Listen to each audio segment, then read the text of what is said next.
from Boston and beyond. Heat981fm.com and iHeart Station. Tonight's episode of Conversations with Coach La is brought to you by Virtual Services by Shamina Austin. Do you need to delegate some tasks, or are you looking to declutter a space? Well, assign it to her. Introducing Virtual Services by Shamina Austin. She's currently accepting new clients and offers a variety of back office services depending on your needs. Contact Shamina at 857-273-1528, 857-273-1528, or email shaminaaustin@gmail.com for more information. Conversations with Coach La. Coach La, your favorite neighborhood therapist, having real hard convos, contrasting pessimists. Generational trauma explored, broach delicate, getting to the root of the pain, healing impediments. Every week signs copay free lessons. Bet on self, trust the process, no questions. Feel your feels, journey to be healed, no stressing. Conversations with Coach La's now in session.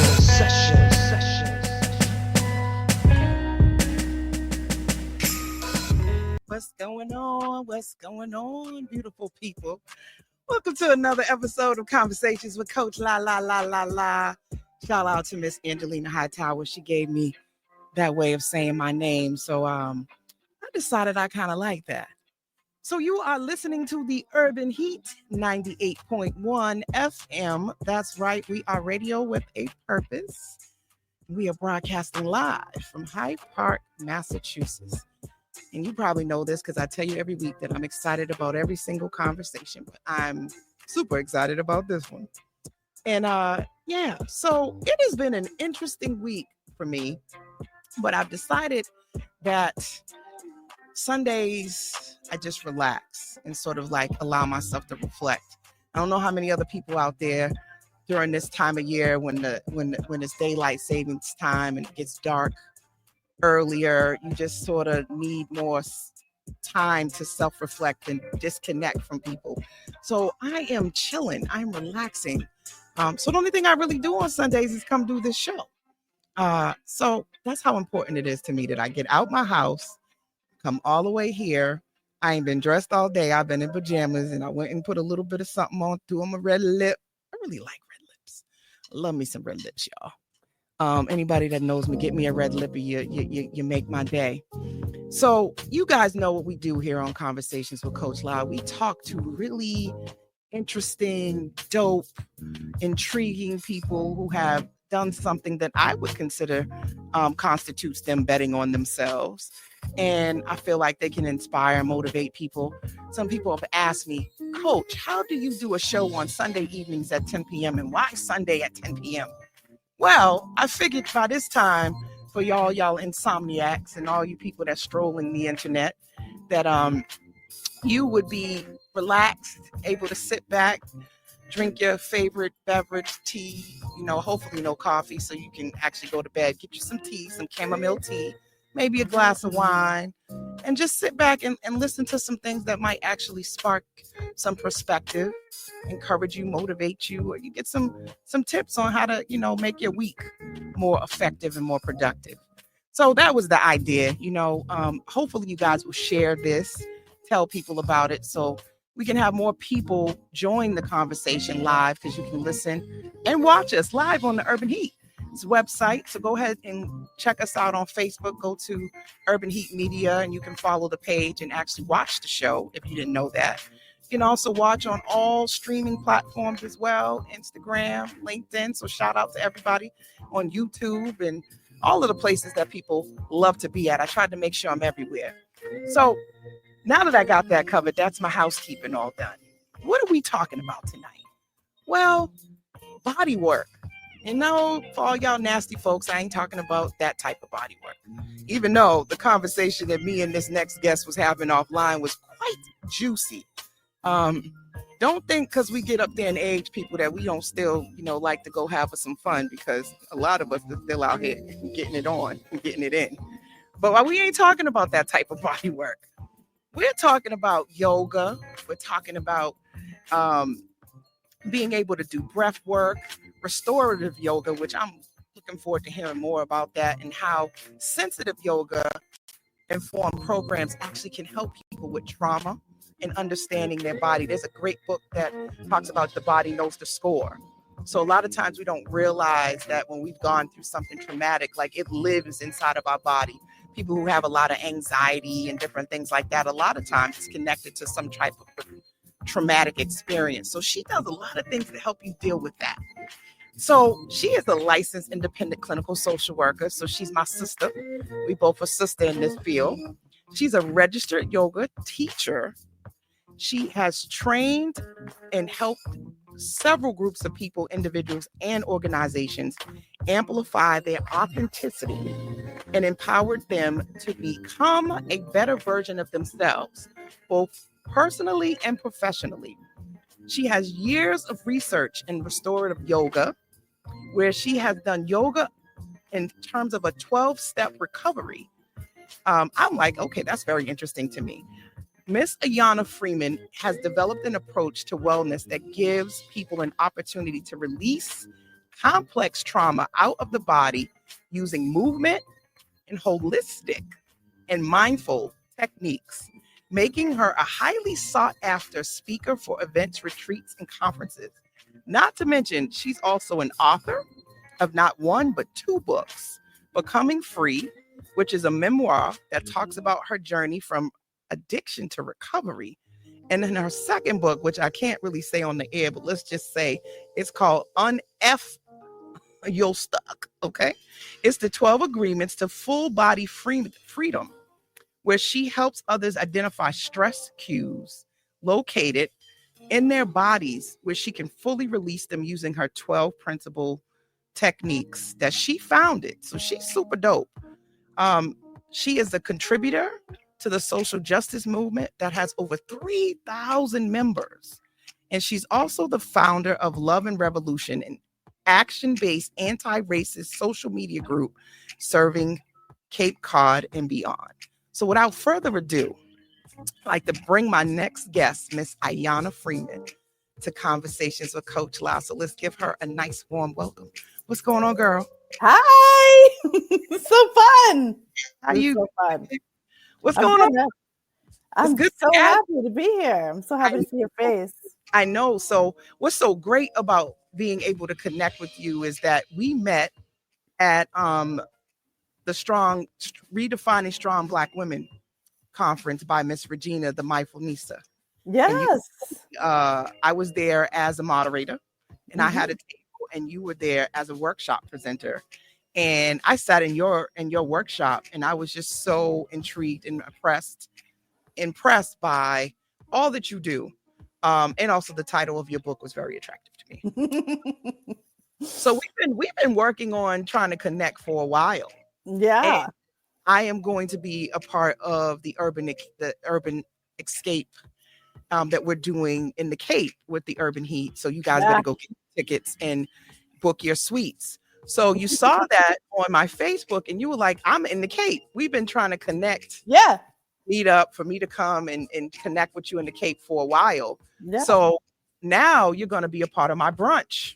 I'm so excited. So I'm doing the Boss Up brunch, which is the Bet on Self brunch, which will be a part of the Urban Heats retreat that we're doing in the Cape from the 29th to 30th and the 31st. So that Monday, Ayanna, along with Robbie DeBarros, will be joining me to do a Boss Up retreat, which will be designed to help you connect your mind, body, spirit to your goals and how you want to manifest a 2025 that will be all about you betting on yourself. So you know you need to be there, right? I love it. So I love it. That being said, I was like, you know what? You need to come on my show. I know. It was like the timing's great. She said, no problem. I am there. So I said a lot of things about what you do, but that's only like a third of you, maybe even less than a third of who you are and what you're about. Mm-hmm. So tell the listeners in your own words, what's not on this paper? Who is Ayanna Freeman? Oh my gosh. What's not on the paper? Let me correct myself. Ayanna Freedom. I'm saying Freeman, but it's freedom. Yes, freedom, like, free. Yeah. I got to make sure I correct myself. So That's all good. who is Ayanna? So I'd say aside from all that, my core being is super silly and full of joy. Yeah, that's the simplest way I can say it. I'm really full of joy. She gonna get real concise. This is biopsychosocial. This is not a case study. You can give me a little bit more than that. She's like, yeah. There's a lot more. I didn't even tell them about you being a dog. You're a mom. Oh, I am a dog mom. You're a dog mom. I love my dog. You got got a lot of things that you do. How did you come to get into the work that you're doing? And talk to me about this journey from recovery to healing that you've done and that you've been on. Yeah, so I can give you like the real full story. The end of it is like, now I'm just full of joy. So I just like to say that because like, that's kind of what encapsulates the freedom piece. So yeah. So it started, let's see. So I'll be 8 years sober December 5th. So this is kind of cool that we're doing this today. Congratulations. Thank you so much. So for years and years, I was like miserable. I was like the most unhappy person on the face of the planet. And it was just related to trauma that happened to me years and years ago from when I was like a kid.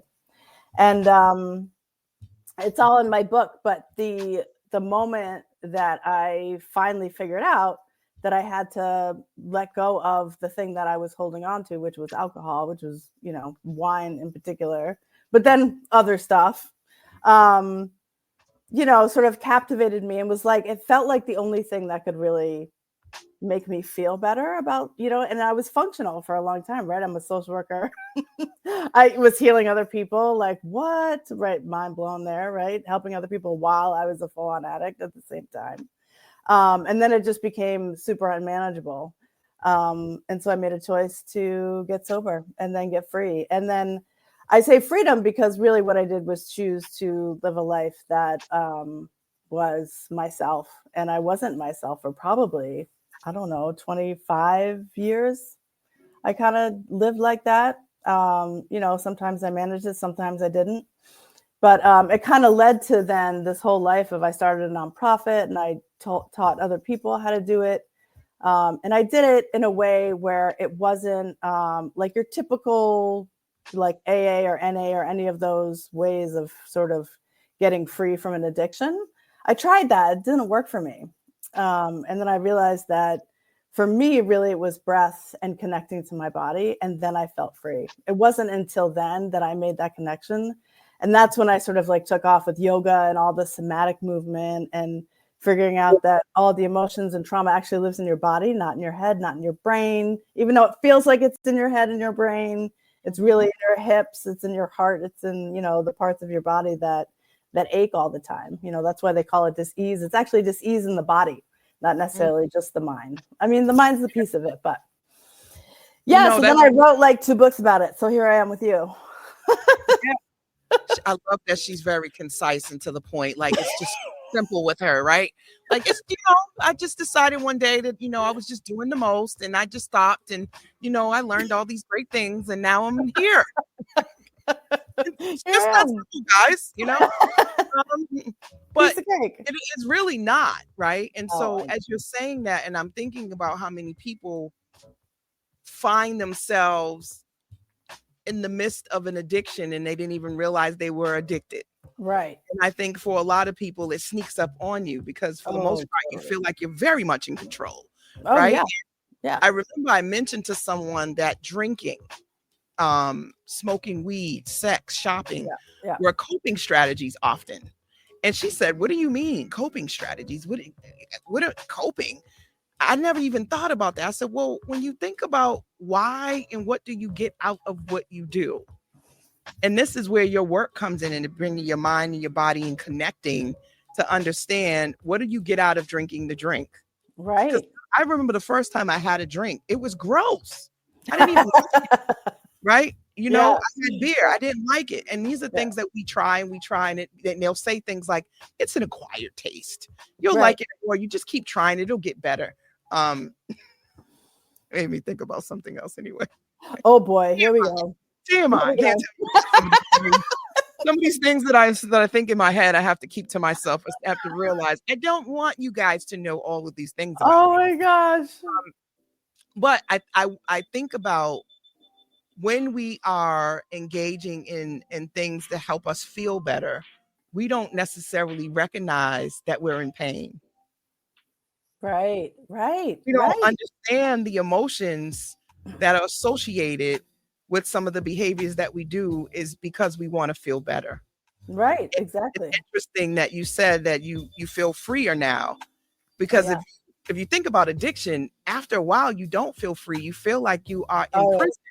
And it's like that idea of like there's a monkey on your back. That mhm. concept, like there's something constantly edging at you saying, hi, I hello, know. we want to go get high. Hi, hello. When are you going to get the drink? Hello. It's been a little bit, like we need that. And then it actually shows up in your body. There's some people who literally start to have the withdrawal symptoms, right? Oh yeah. First sign is that you don't even realize that if you don't have the drink, you get a headache. Or if you don't go have the drug, your body, you feel sick, right? And so then your mind tells you we need that so that our body feels better. Mm-hmm. Not realizing that that's precisely what has made you sick is that drug. Right. And that's Exactly. how your body is trying to expel it. Right. So tell me a little bit about the moment that you said I could manage it, but then sometimes I couldn't. For those that are listening, that are trying to really put the two and two together, what is that realization and that self-awareness like for somebody who might be listening that's going through the same thing, but maybe even says, I don't have a problem. I got this. Right. Exactly. Because that's usually what we say, guys. I know. Well, what's funny is, so stop at any time. What'd you say? I can stop at any time. Oh, right. Exactly. Like people think they have control over it, and sometimes they do, but it's when that thought comes in, like, can I? It's already too late. So like people got to realize that if that's a thought process that's been in your body's been trying to let whatever that is go for a really long time. By the time it gets to your brain, it's like, ooh, this is a problem. If you're like wondering, right? Because that wondering is just going to go on for years until you're like, then something happens, and then you're like, oh my God, I can't do this anymore.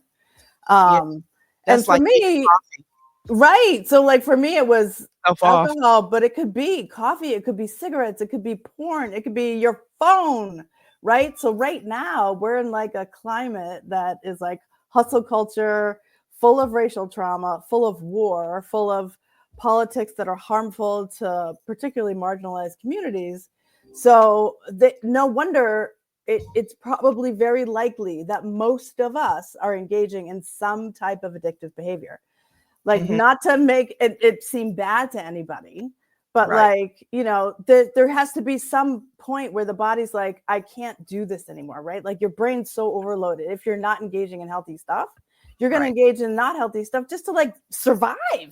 Like like my therapist would always say, like, when you were in active addiction, like literally it was the only way that you survived, because the pain that was underneath it was so great that you literally thought your body was convinced you were going to die if you didn't have alcohol.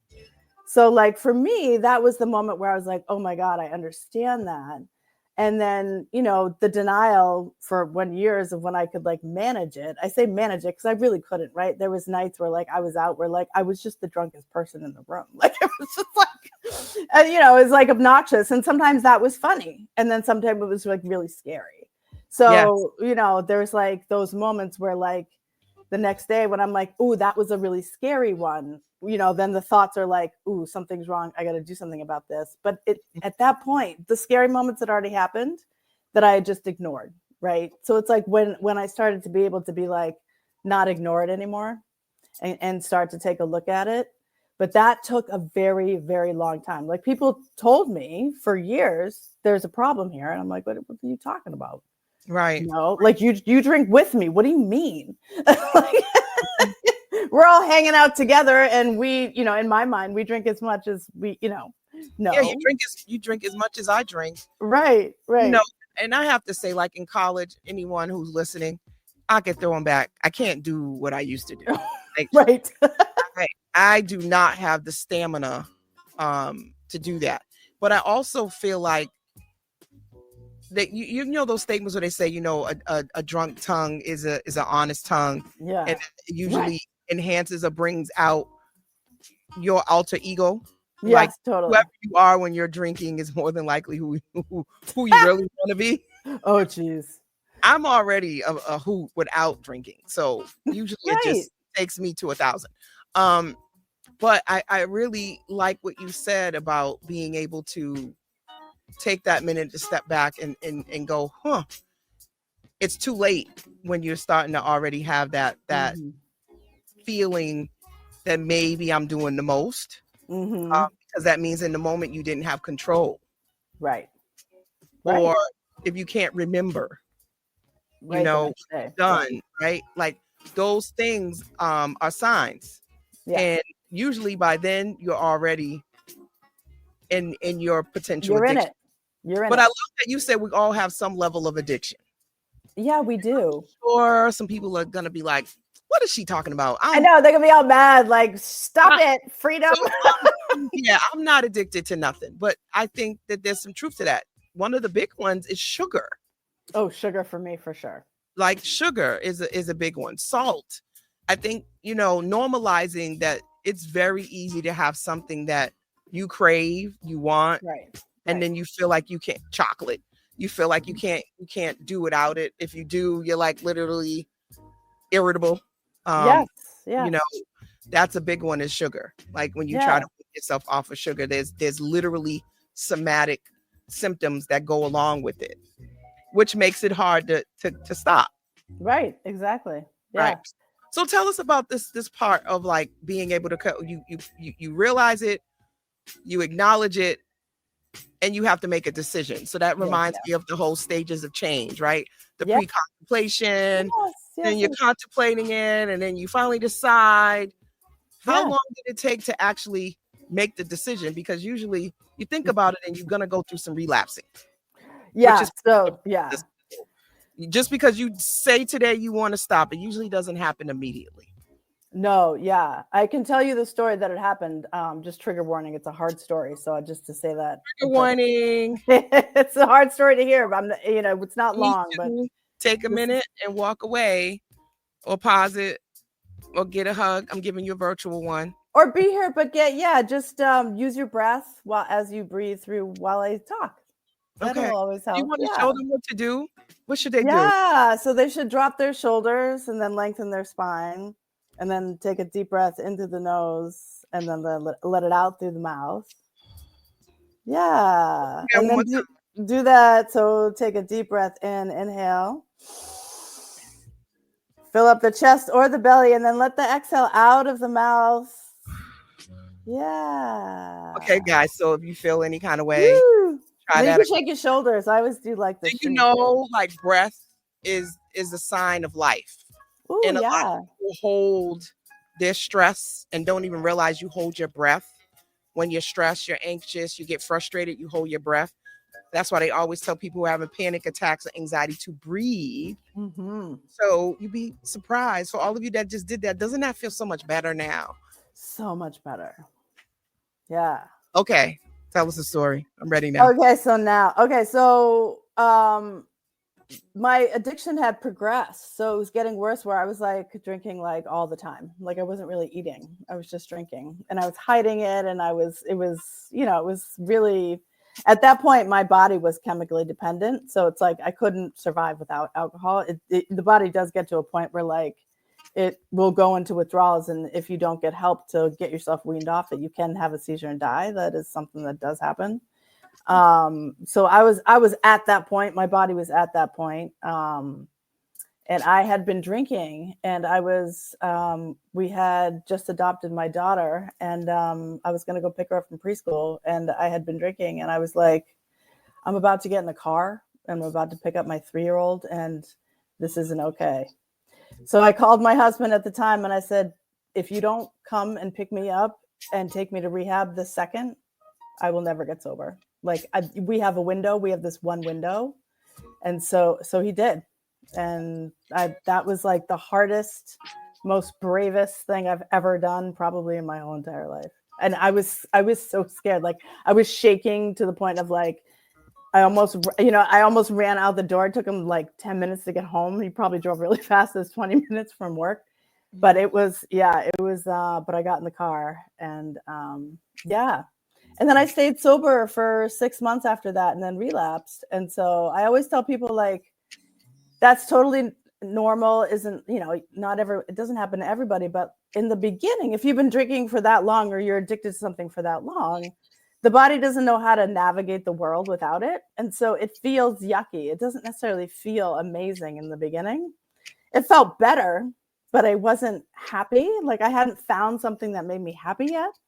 I found like movement and dance and exercise, but it wasn't that. And that's sort of when I found yoga. And so I started to do yoga teacher training. But I think because I was so into the yoga teacher training and it triggered some stuff, no fault to the teacher training, it was just my own stuff. I relapsed and ended up back in detox and rehab. But what happened was I was just thinking about this the other day. It was like, as awful as that moment was, it was like the happiest time of my life. It was like, it was 8 years ago. And it was, I spent Christmas and New Year's in rehab.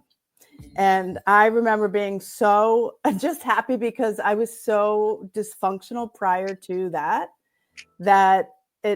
I shouldn't have been alive. Like there was really scary moments where like, I probably should not be here right now.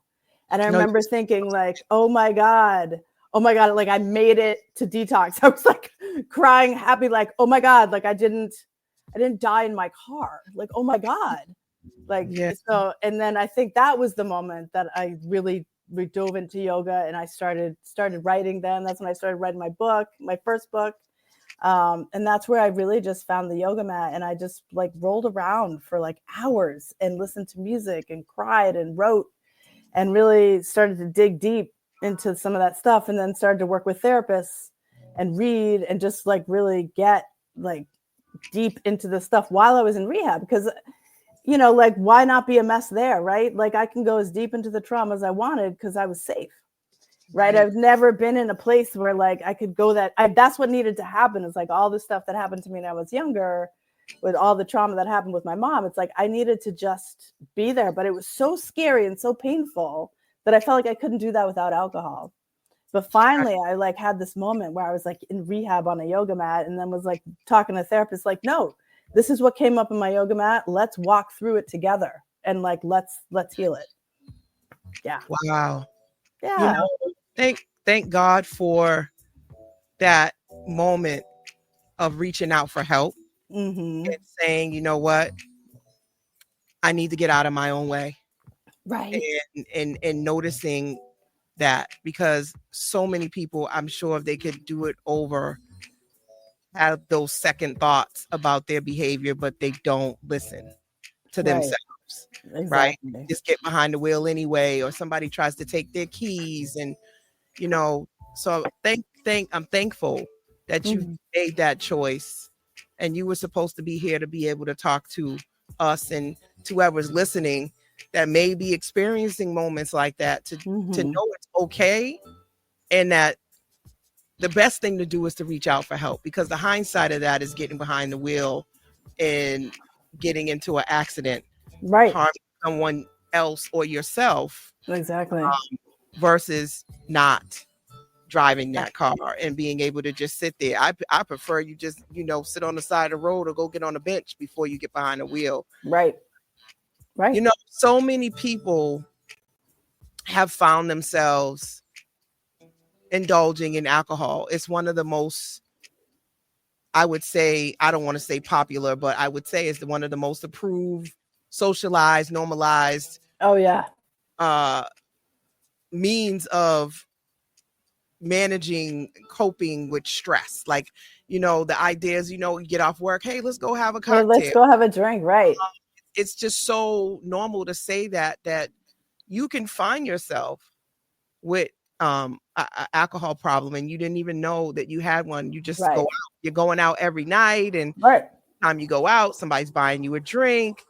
And it can happen and you don't even realize it. Right. Now, one of the things that I work with clients on is understanding what they get out of it. And a lot of people don't realize that part of being able to move forward from something is to understand how you act, what it does for you that you actually like. Right. The things about it that you enjoy, because that's often what makes you go back and need it. Right. Yeah. Like you said, it becomes a habit. A habit becomes potentially could be something that's addictive, but there's something out of it. So you replaced it with yoga. I did. Yeah. And you were already a therapist too, which I want to circle back quickly to that. Yeah. Because, you know, there's some people out there that don't believe in therapy and they say, you know, therapists, you know, got their stuff and we're out here helping other people. How are you helping other people and you were in this self-destructive behavior? Like, have you thought about that? And if you tell me if I'm triggering you, but I'm sure some listeners are like, wait a minute, didn't she just say she was a therapist? And how? Yeah. But do you know that therapists, teachers, most like public officials, helping professions, a lot of times have addictions. Oh, totally. I think often because you got to practice self-care. But anyways, back to you. How did that happen? Yeah. So, I mean, I was a social worker for years and years and years, mainly working with kids in schools. But I think what happens with people that have stuff, right, that has trauma, that have addictions, that have all that kind of stuff, we can be really good at helping other people, right? So I could separate it, even though it probably wasn't smart. Like I had this amazing ability to separate it. And I had this amazing ability to use what I was being dysfunctional with by helping other people through that. So it was almost like a mirror of myself, right? And like analyzing and then shifting and changing what I couldn't do. But it like was magic for other people. Like, how did you know? Oh my God, you're like the greatest therapist. And in my head, I'm like, I'm just doing what I can't do. I'm telling you what I can't do myself. I didn't say that out loud, right? But, you know, it's in holding space. I think for being a therapist, really, as you probably know, is that because I had so much empathy for what people were going through, because I knew it, I had been there, I had felt it, I could really hold a container. Like therapy and being a social worker is really listening, right? So if I had the ability to do that and to hold that kind of emotion for a short period of time, I was like the best therapist ever.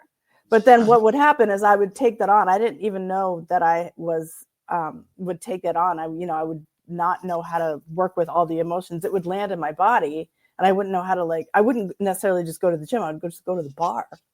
And I would think about how horrible that person's trauma was. Like, what? Right? Like, wait, what? So for all those people out here, once upon a time, you know, I had heard this thought process about a therapist having a therapist. And that, you know, well, how can you help people if you have your own therapist? This is one of the reasons I strongly recommend all helping professionals have a therapist, because if everybody is making sure that their cup is full and that they have a place to process, right? It's an act of self-care. You will have less of, what do I do with all of the things that I just heard today? How do I unpack it? Especially when you get to the level that me and Ayanna are at, we don't have like a supervisor anymore, right? Like we are at the highest level we can be, so we can supervise ourselves, run our own practices. So if we don't create like professional networks to sort of support us in the work that we're doing, where does it go? Where do we put it? And so self-care is so important for anybody that's helping professionals, parents, caregivers. You gotta have some place to release that stuff off of you. Be you work out, be you go to therapy, be you have a coach, have some activities, yoga, writing. You need these things. So it's interesting that those became your replacements. Right. Yeah. Which speaks to what we tell the clients to do, is to have a good self-care plan. I know. Duh. Like, Right, duh, right? Duh. Developing addiction. But Christy, thank you so much for your comment. And shout out to Wonder. Thank you for tuning in. We appreciate you, Vela Ray. I see you out there, girl. Thank you, everyone on Facebook, Instagram, all of those places, LinkedIn.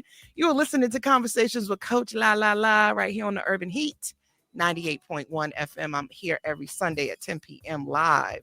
And tonight we have Miss Ayanna Freedom live with me in the studio talking about her book. So tell me about your first book that you wrote, which was Becoming Free. Yeah. It was a memoir. So I'm thinking that the things we're learning right now live is on your book.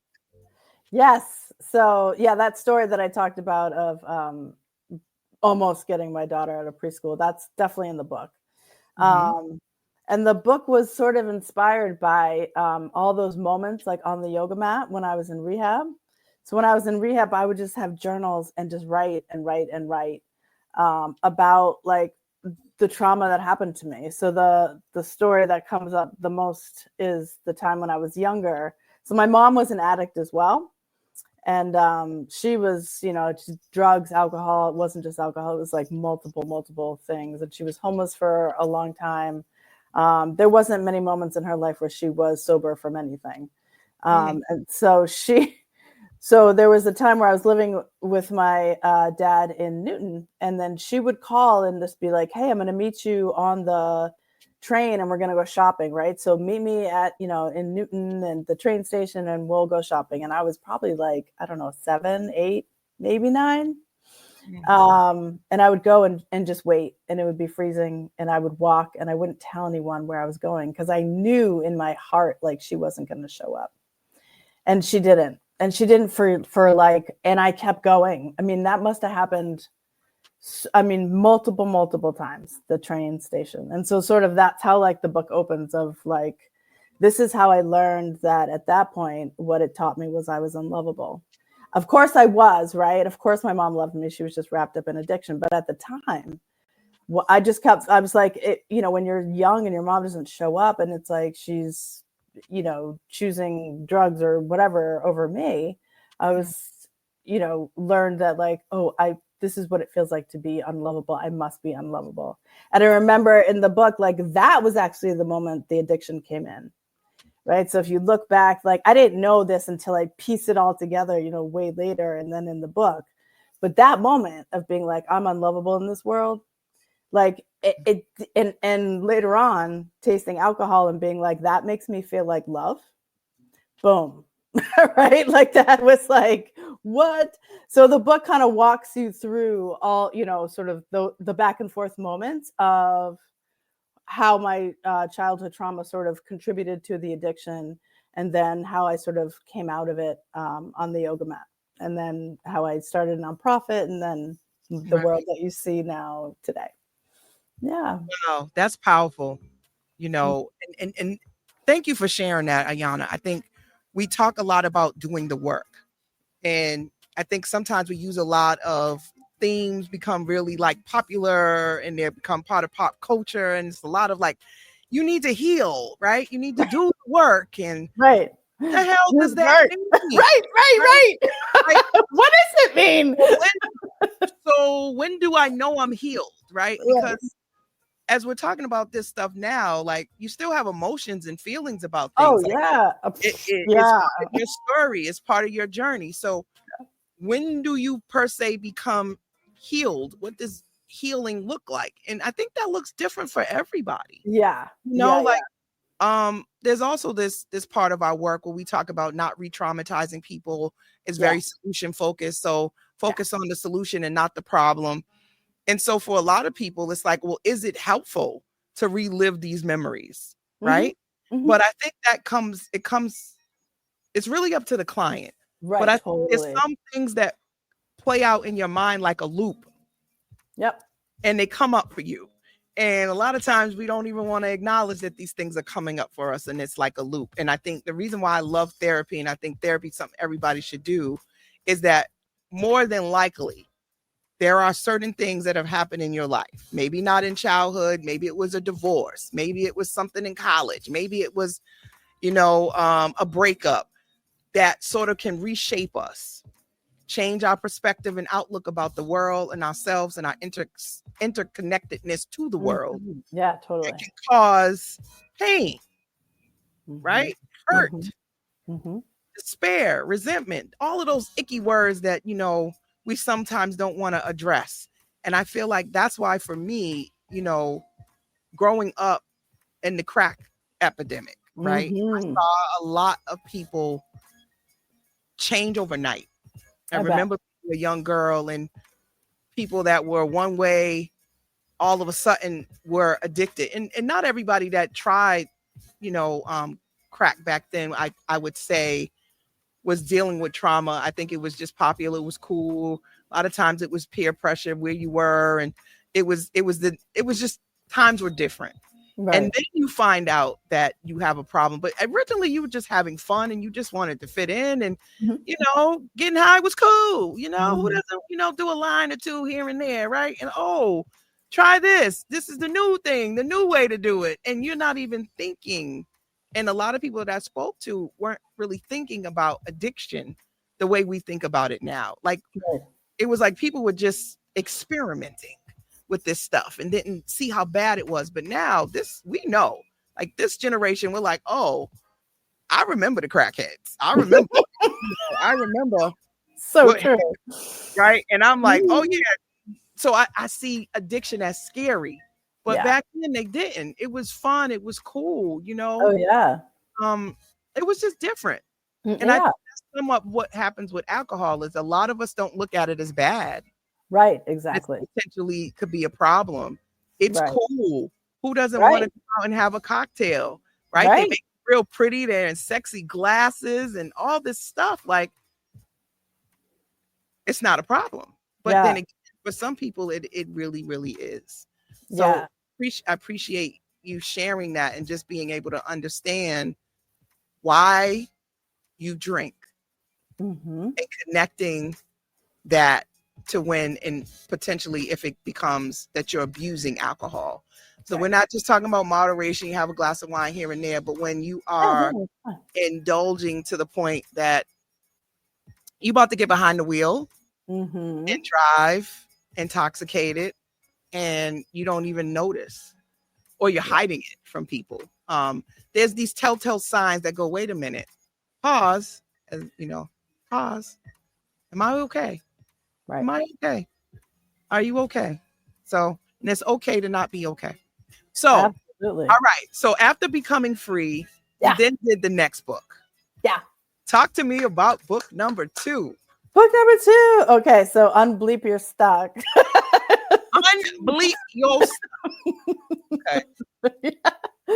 So, that one was really fun. So the first one, people always ask me a question like, how did you get to write a book? The first one was such a long process and the second one was super quick.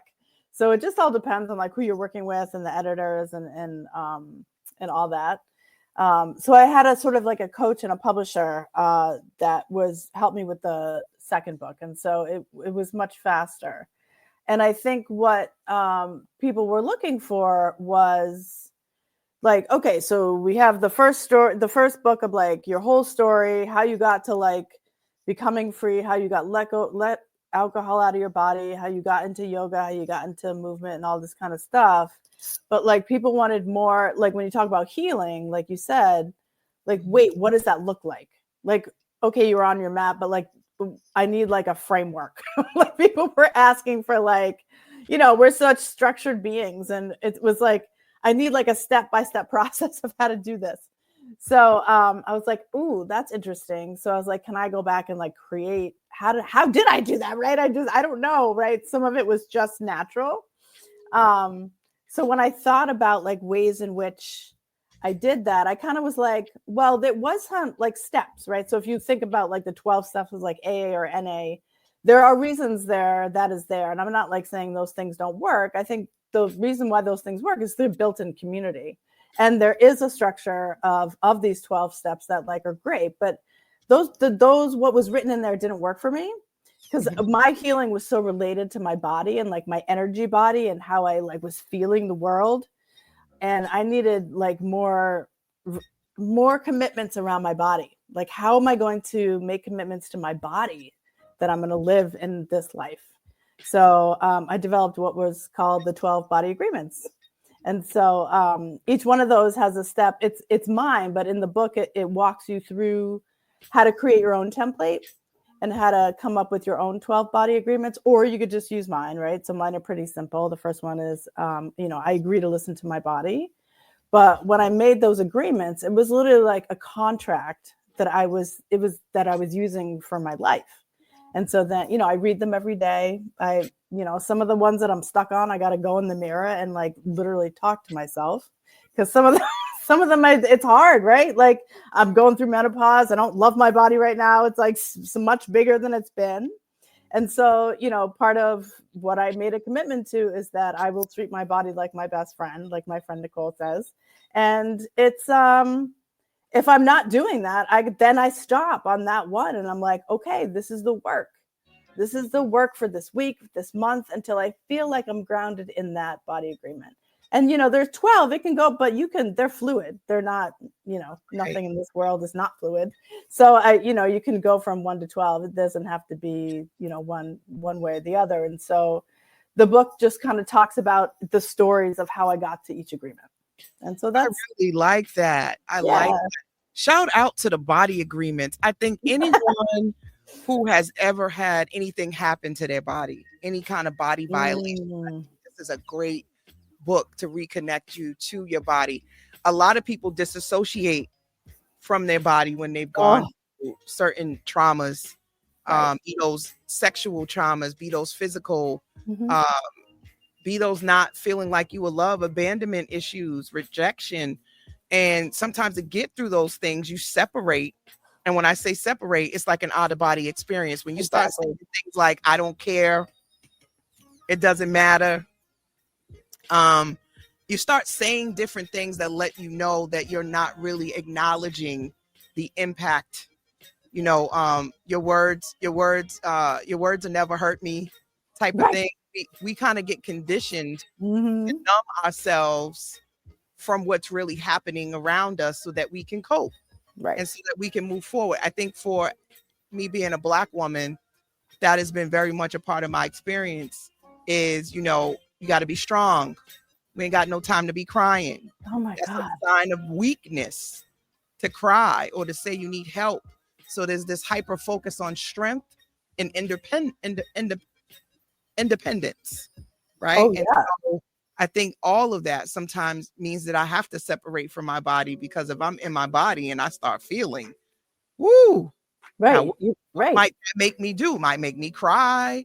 I may not have the strength to stand and to keep going and moving. I might just feel like I'm going to fall apart. So I think a lot of times we have to just keep going.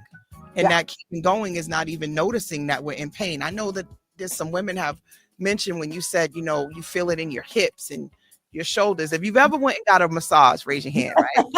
And you go get this massage and you have no idea all of the little nooks and crannies that are in pain until they start rubbing you. And then you're like, wait a minute, hold up, wait a minute, but at the same time, it feels so good. The pain, it's like, it feels good, but it hurts. And it's like, I need to be rubbed there, but I also want you to stop rubbing there because it's uncomfortable. So I think a lot of times with therapy, it's all about pressure, how much you take, and you almost have to be able to have your safe words that we could be hitting pressure points, which are your triggers, that you're not really ready to completely have massaged out yet. Right. And so I love that you do breath work, body work, which is some of the things we'll be talking about at the brunch. Yes. On Monday. I'm so excited. December 30th. We're going to be doing some breath work. We're going to do some somatic movements. So you guys get ready for this. Get your tickets on your seat. I'm excited. I'm going to be ready to do some of this work too. Yeah. So this is one of those moments where I want to, we talked about the question I normally ask, which is, what does therapy mean to you? And you sort of already tied that in. Is there anything else that you would want to add to the significance and importance of therapy for you? Yeah, I mean, I think like being a therapist, as far as like holding space for people, I think what's really important, especially for therapists out there, if you are a white-bodied person, there is a very different way of holding space for people of color. And if you haven't done the work around white privilege or anti-racism, I don't want to be as blunt as like you shouldn't put yourself in front of a person of color, but like you really shouldn't. So, I mean, I'm finding now that she said, I know, I'm like, we're like in a time in the world where like people of color can't be harmed more than they're already being harmed. So Right. if you're going to hold space for somebody, please do the work. Like, just please, like, get your white privilege out of the way enough to be able to have deep conversations about racial trauma. Right. And understanding that I think the big thing is acknowledging that it exists and not light the client to not think that it exists. Right. Like as if your issues are other than that. It exists. Sometimes. It exists, people. Privilege exists. And I think that's the biggest one for me. When I was in social work school, we did a couple of like privilege walks and different things like that to show it. Mm-hmm. So your bet on self moments. Oh, yes. So, part of my trauma and also healing and all of that was really around my relationship with my dad and my daddy wombing, which shout out to my dad. I miss him so very much because he made space for me to talk about those things with him. And he took accountability. He didn't gaslight me. He was so transparent about his weaknesses and he apologized. Oh, nice. For not being present and not knowing what he didn't know and understanding how that could have impacted me and letting me know how awesome and beautiful I was. Oh, my dad. Ooh, such a great. No, by no means was he perfect, but he gave me that gift before he passed away. And another gift he gave me was to always bet on myself. No matter what, to believe in me and to understand my gifts and what I was bringing to the world, and that if I always held true to that, I would be okay. So that became my mantra when he passed away, is like, what your daddy told you. Right. Yourself. This is one of those hard moments. You're going to have to dig deep and just bet on yourself. You'll never fail if you bet on you. Always bet on you. Right. And so I just started saying that and bringing it into the world. And next thing you know, it became a mantra. I made it into my coaching program. And now I've brought it into it's the reason why I started doing this show. So bet on self moments are those moments where you have to dig deep and say to yourself, if not now, then when? If not me, then who? And despite what I've seen, what I've been told, I get to decide who I am, who I want to be, and where I am going. And I take control of me as of right now, today. The buck stops with me. I don't have to continue perpetuating the dysfunction, the drama, the trauma that I have learned from lived experience, my parents or whatever, wherever it came from.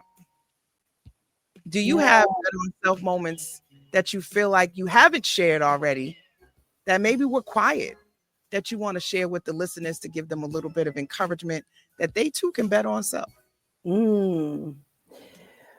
Yeah, I mean, the ones that come to mind are the ones I've sort of touched on, but I want to elaborate a little bit, because I think that even though my story is around addiction, it really has to do with choosing loving yourself.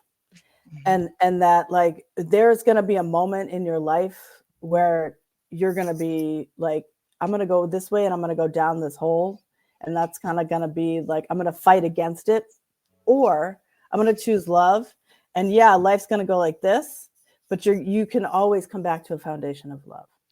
So it's like, can we really be in? And so I think the moment that I called my husband that day and was like, I need to go to rehab, I chose love. Like, I chose myself. And then the moment when I went back and then started writing and then let my breath just heal my body was another moment I chose love. And so, like, can we just continue to choose love as much as possible? And then those moments sort of just start to evolve and kind of build on each other, and then you just grow. And I think I didn't answer your question of are you healed? The answer is no, but we can evolve in a way in which we just keep growing and building so that we're still ourselves and we're still bodies of love. So like the goal really is to walk around the world like a body of love. I don't know where that came from, but there you go. Oh, it sounds so sexy though. I am love. I am love. Love is always in me. Right? If you start to think about it like that, then you always have it. Right. I think that's a beautiful thing to realize, that self-love is about loving all of your parts, even the ones that are messy, the ones that are not kind. Right. You know, those dark spaces, is that you got to love up on that stuff. And I think that's often where addiction lives, is in your self-doubt. It lives in your imposter syndrome. Right. It lives in the things you don't want to address because it's a mask. Right. You think about it, drinking, drugs, indulging in sex, shopping, anything that you abuse often is a mask of something you don't really want to deal with. It helps you suppress it and not deal with it, because you don't want to be in pain. You don't want to be in disease. Right. You know, when you start to put those two and two things together, I think it helps you to find healing. Now, you said you're not healed. Yeah, no one's ever if healed. You're not healed, then what would healing look like? What would healing look like? It's sort of just like an ever evolving, growing of you. It's almost just like a flower that just continues to bloom, right? And then you get quiet and you go internal, and then you just keep blossoming. So maybe it's like restoring. Yeah. Restorative yoga, but I think maybe it's about shedding. You know, like they say, after 7 years we shed. You know, but maybe the idea of healing, because then that would mean that you never feel it, you never get triggered by it. Right, exactly. Or like your growth is over. Like it never existed. And I think if that's what you think healing is, then no. Then you're never really healed, because you don't forget. Right. Like I think about the grieving process. Like people think it's like a point you arrive. Right. And you don't. It just changes. Yeah. You will always miss your loved one. You will think about them.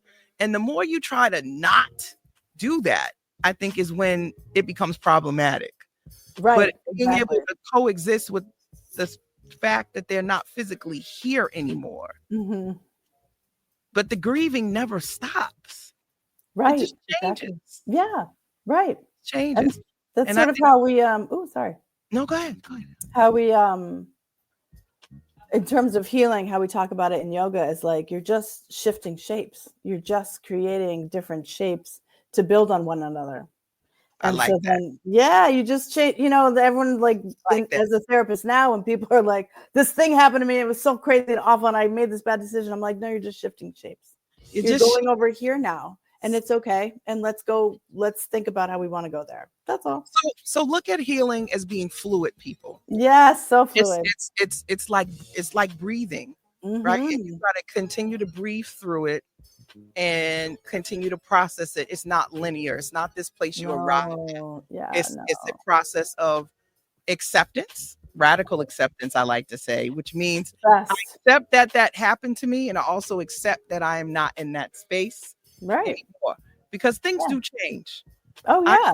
I am no longer 14, no matter how much I want to otherwise, right? Right. Time has left, which means that the situation that happened at 14 is gone. The girl that happened to has turned into this 48-year-old woman.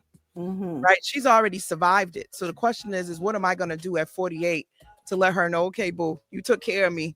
That's right. You got me here. Yeah. So now I need to do the additional work to keep moving forward. Oh my goodness. Can you believe this? I know. Literally. I was like, I could talk to you for like 10 more hours. Out to everybody who's been tuned in. I love y'all. Give me some hearts. Share this live. If you've been feeling what we talking about, put some comments in there. I feel like when you quiet like this, y'all, that's because we got y'all. Y'all are like deep in thought with us. I know you are. I can see you. The numbers show you there. So I know sometimes people just need a minute to take my conversations. I know conversations with Coach La is just deep. So sometimes you don't want nobody to know. Talked about a lot. There's a lot. Yeah, they don't want everybody to know they're there. Oh, hold on. Expect the unexpected. Yo, from Boston and beyond. Meet 981fm.com and iHeartStation. Y'all know what that means, right? That means I have to say goodnight. You got to get off this live, but you don't have to go nowhere, but hopefully to bed. So thank you. Ayanna, thank you. We're going to talk. Thanks for having me. It was so fun. Yes. I can't wait to see you December 30th. Listen, December 30th, make sure y'all get those tickets. Go to the Urban Heat website, grab your ticket, get your suite. We are selling out, baby. But I expect to see all your beautiful faces in person. Remember to share this live, comment, like it, and make sure you're back here next week for another conversation with Coach La. And y'all know what to do. Keep betting on self. See y'all later. Coach LA, it's time to listen to conversations that's gonna keep you winning. Sunday nights at 10 p.m.